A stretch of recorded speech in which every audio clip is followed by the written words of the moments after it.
Hazır tavuk haşlaması yapmışken, köy tavuğu haşlaması, bir konuya değineyim. Buraya ara ara gelenler oluyordu. Ben de dedim hani size bir tavuk keseyim yarın. Bir iki kişi kadın, yani erkek değil kadın, dedi hani biz köy tavuğu yemiyor hani. Market tavuğu yiyorlar. Ben şaşırdım. Ben dedim galiba bu öyledir. Sonra başka biri de dedi ben köy tavuğu yemiyorum. Market tavuğu yiyor. Hatta o diğeri köy yumurtası da yemiyor. Market yumurtası yemek istedi. Dedim Allah Allah dedim, böyle bir model insan da demek varmış. Normalde marketçi yiyemiyor insan. Neyse ana sonra bir konu daha var. İnsanlar hep diyor bu marketlerdeki hazır tavuklar hepsi hormonlarla şişirdi verilmem ne arkadaş, öyle bir şey yok. Hormon falan verilmiyor. O hayvanların genetiği bozuk. Yani genetik sorunları olan hayvanlardır.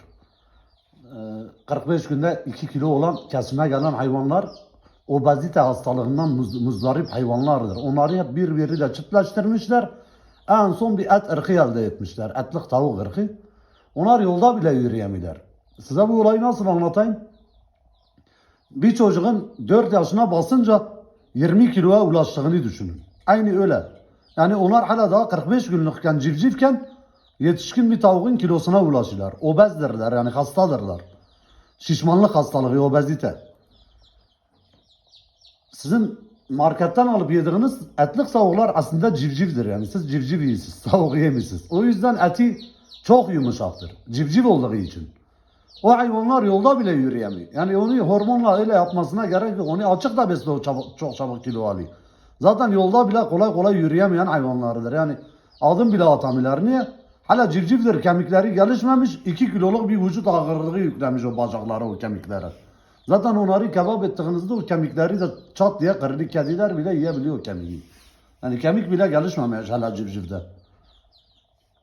Bir diğer konu hazır tavuklara verilen antibiyotiklerle ilgili. Normal şartlarda antibiyotik bir tavuğa verdiğimiz zaman biz kendi yediğimiz yumurtalar için 7-8 gün onun yumurtalarını yemiyor. İç parazit uygulaması yaptığımız zaman 7-8 gün yemiyor. Efendime söyleyeyim, aşı yaptığımız zaman bir 7-8 gün yemiyor. Yani 45 günde büyüyen bir tavuğun sence her seferinde 7-8 gün onu bekletme şansları var mı onun yumurtasında? Yok, bekletmezler. Yumurta tavuğu mesela biz burada günlük 5-6 yumurtayı antibiyotik verdikten sonra kırıp atıyoruz da 10.000 tane tavuk besleyen bir yumurta çiftliğinin böyle bir şey yapma şansı yok.